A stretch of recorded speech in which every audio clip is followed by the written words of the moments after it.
প্রতারণার ফাঁদে নবগ্রামের এক ব্যক্তি। হোয়াটসঅ্যাপে এক ফোন কলে কিছু বুঝে ওঠার আগেই তার ব্যাংক থেকে উধাও 35,279 টাকা। বিভিন্ন সময় বিভিন্ন এলাকায় নিত্য নতুন ভাবে বেড়েই চলেছে প্রতারণা। কেউ ফোন করে, তো কেউ আবার ভয় দেখিয়ে, তো কোনো সময় লোভ লালসা দেখিয়ে প্রতারণার শিকার হচ্ছে।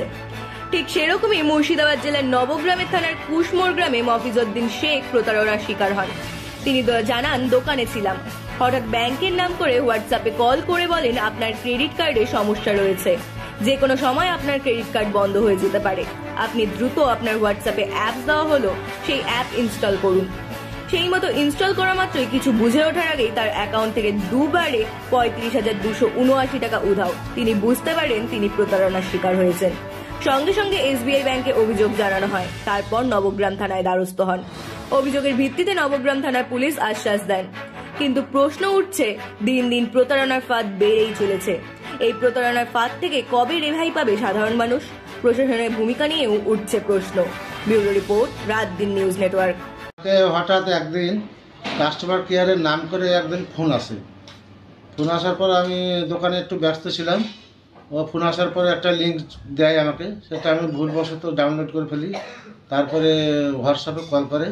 হোয়াটসঅ্যাপে কে কল করেছিল? ওই কাস্টমার কেয়ারের ব্যাংকের নাম করে ব্যাংকের নাম করে। হ্যাঁ। কে বলেছে তার?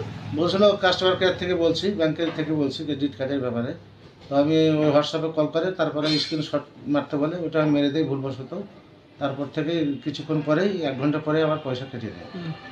ওই কি বলেছিল তারা? কি আপনার ভয় ভীতি দেখেছিল বা কি? না বলছে কাস্টমার কেয়ার থেকে ফোন করছে, ক্রেডিট কার্ডের আপনার সমস্যা আছে বা এই করতে হবে, নাহলে আপনার ক্রেডিট বন্ধ হয়ে যাবে, এরকম মানে ভাবে কল করে আর কি।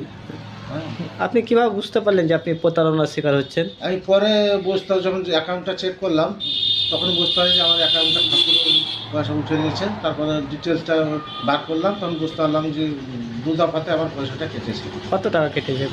টোটাল পয়সা কেটেছে 35,000 সামথিং। দুবারে কেটেছে? দুবার কেটেছে। আপনার কোনো পদক্ষেপ নিয়েছেন এ ব্যাপারে? পদক্ষেপ আমি থানায় গিয়েছিলাম, একটা ডায়েরি করেছি, একটা সাইবার ক্রাইমে ক্লেম করেছি।